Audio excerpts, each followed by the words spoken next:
Metaethics. This is the important branch of ethics in philosophy that looks at the scope and foundation of moral values and moral properties. So what does that mean? Well, to better explain this, let's begin by looking at ethics in general. There are three branches of ethics in philosophy: metaethics, normative ethics, and applied ethics. Metaethics would be the underlying foundation of the other two and focuses on what morality is itself. Normative ethics isn't concerned with what morality is, but seeks to give us a framework for ethics and tells us how we ought to live our lives. Like, should we act in a way that will bring about the best consequences, or should we act in a way as to conform with moral laws? There are three main views of normative ethics, and we can explore these in another video. Applied ethics seeks to apply normative ethical theories to specific issues, and deals with topics like justice, abortion, animal rights, or the death penalty. Andrew Fisher explains the relationship between these three with an analogy of a football game. The players can be thought of as issues of applied ethics. They are concerned with specific strategies of getting the ball in the net, just like applied ethics is concerned with how ethics is applied strategically on certain issues. Then the referee can be seen as the issues of normative ethics. The normative ethicist is concerned with underlying principles which guide the applied ethicist. And finally, a meta-ethicist can be thought of as a football pundit or analyst who does not apply the ethics or interpret the rules, but tries to understand what is going on in the game itself. Is it all subjective, or are there actual rules that must be followed? Basically, a meta-ethicist looks at the work of ethics and tries to make sense of everything that is going on. So now, it would be good to explore the major competing views in metaethics. The views which try to tell us what morality actually is. With a few exceptions, most views can be divided into cognitivism or non-cognitivism. For those who study morality, I am aware of some views may not be strictly one or the other, like quasi-realism, but we're going to try to stick with the general views to keep it simple. In short, cognitivism says that moral claims are describing or attempting to describe reality. If someone expresses a moral claim, they are expressing a belief. If a cognitivist says it is wrong to steal, then she has said that what is going on is something about the world that is either objectively true or false. Non-cognitivists do not think moral claims are attempting to describe reality. Rather, as Andrew Fisher explains, they say, if a person makes a moral claim, they are expressing a non-belief state, such as an emotion. For example, to say that killing is wrong is to express disapproval towards killing. Put crudely, it is as if you were saying, boo, killing. And as you would expect, emotionally disapproving or approving of something cannot be true or false, hence the title non-cognitivism. You're not making claims about the world that could be true or false, you're expressing emotions about how you feel, which would not be cognitive but emotional, and therefore neither true or false. Within non-cognitivism, there are various ways of looking at this. The most well-known is A.J. Ayer's emotivism. This view states what we commonly think of when we think of non-cognitivism. Moral judgments are not claims about reality, but are emotional expressions of the speaker. But this is not the only non-cognitivist view. Prescriptivism says that moral claims are not claims about reality, but are personal prescriptions.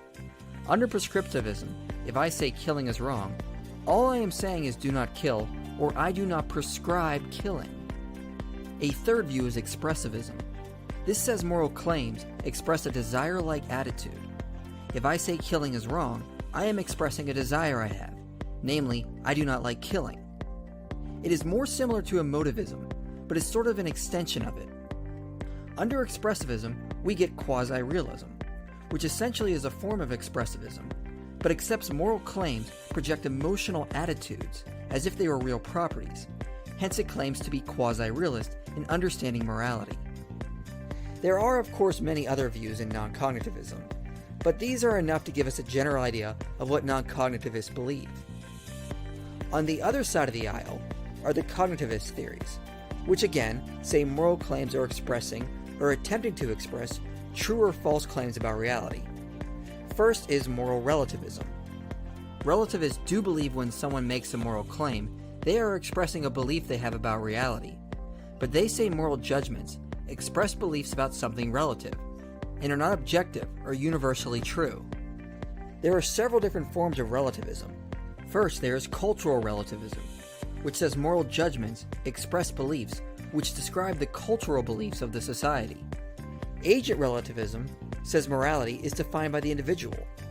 Speaker relativism, which says moral claims are relative to the speaker. This is slightly different than agent relativism, as Andrew Fisher explains. But why is this different from agent relativism? Consider an example. If I say the action of the rebel soldier in Darfur is morally wrong, then the speaker relativist would be interested in my moral framework as the speaker. On the other hand, the agent relativist would focus on the soldier's actions as the moral agent. Speaker relativists care about the one making the claim. Agent relativists focus on the one performing the action. Slightly different, but both forms of relativism. The next view is moral realism. Moral realism has become the most popular view among philosophers, and in later videos we will specifically argue for a form of moral realism, called non-naturalism.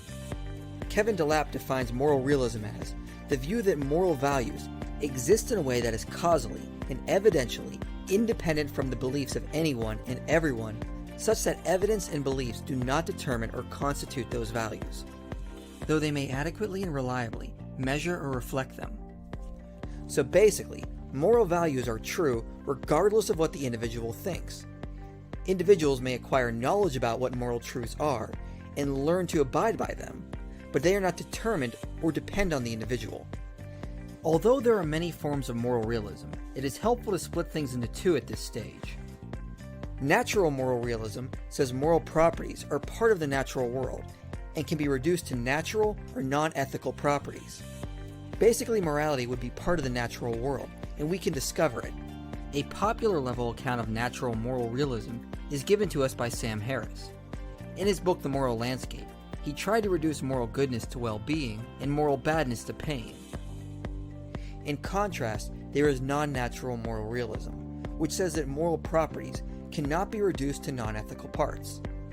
Moral values are real and independent of nature. They merely describe actions in nature as either good or bad. G.E. Moore famously taught good cannot be redefined to be something like pleasant, pleasurable, or happiness.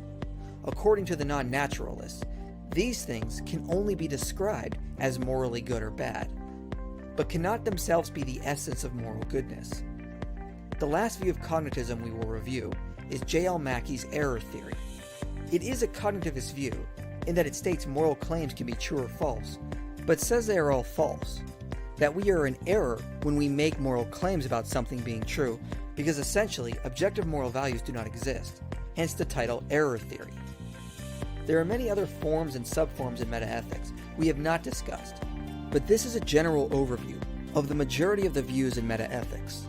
In later videos, we will look closer at moral realism, what it is, and why we think the evidence supports its truth.